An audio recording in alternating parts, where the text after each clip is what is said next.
biography Hitchhiker, and Nick Webb's forthcoming, actually officially authorized biography Wish You Were Here, I hesitate to think. I wish he was still around. I'd send him an email and ask him.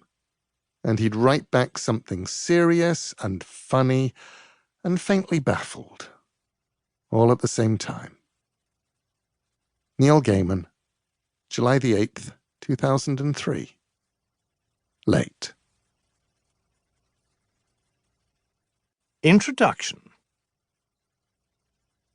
The Hitchhiker's Guide to the Galaxy is the most remarkable, certainly the most successful book ever to come out of the great publishing companies of Ursa Minor. It is about the size of a paperback book, but looks more like a large pocket calculator, having upon its face over 100 flat press buttons and a screen about 4 inches square, upon which any one of over 6 million pages can be summoned almost instantly. It comes in a durable plastic cover upon which the words, "Don't Panic," are printed in large, friendly letters. There are no known copies of The Hitchhiker's Guide to the Galaxy on this planet at this time. This is not its story. It is, however, the story of a book also called, at a very high level of improbability, The Hitchhiker's Guide to the Galaxy, of the radio series that started it all, the 6-book trilogy it comprises, the computer games, towel, and television series that it, in its turn, has spawned. To tell the story of the book, and the radio series, and the towel, it is best to tell the story of some of the minds behind it. Foremost among these is an ape-descended human from the planet Earth, although at the time our story starts, he no more knows his destiny, which will include international travel, computers, an almost infinite number of lunches, and becoming mind-bogglingly rich, than an olive knows how to mix a pan-galactic gargle blaster. His name is Douglas Adams. He is 6 foot 5 inches tall, and he is about to have an idea. 0.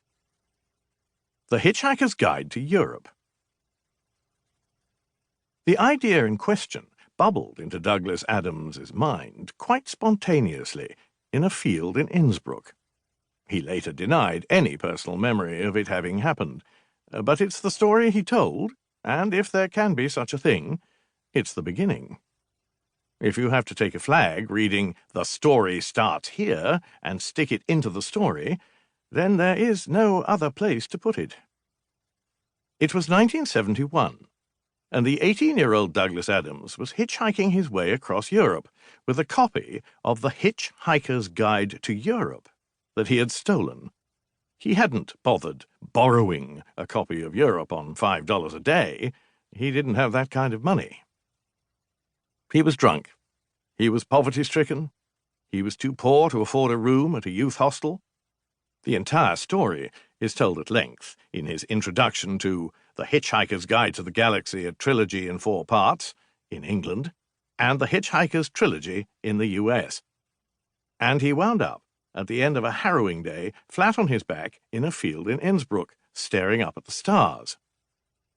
Somebody, he thought, somebody really ought to write a Hitchhiker's Guide to the Galaxy. He forgot about the idea shortly thereafter. 5 years later, while he was struggling to think of a legitimate reason for an alien to visit Earth, the phrase returned to him. The rest is history, and will be told in this book. The field in Innsbruck has since been transformed into an unremarkable section of Autobahn. Douglas Adams wrote in 1984, "When you're a student, or whatever, and you can't afford a car, or a plane fare, or even a train fare, all you can do is hope that someone will stop and pick you up. At the moment, we can't afford to go to other planets. We don't have the ships to take us there.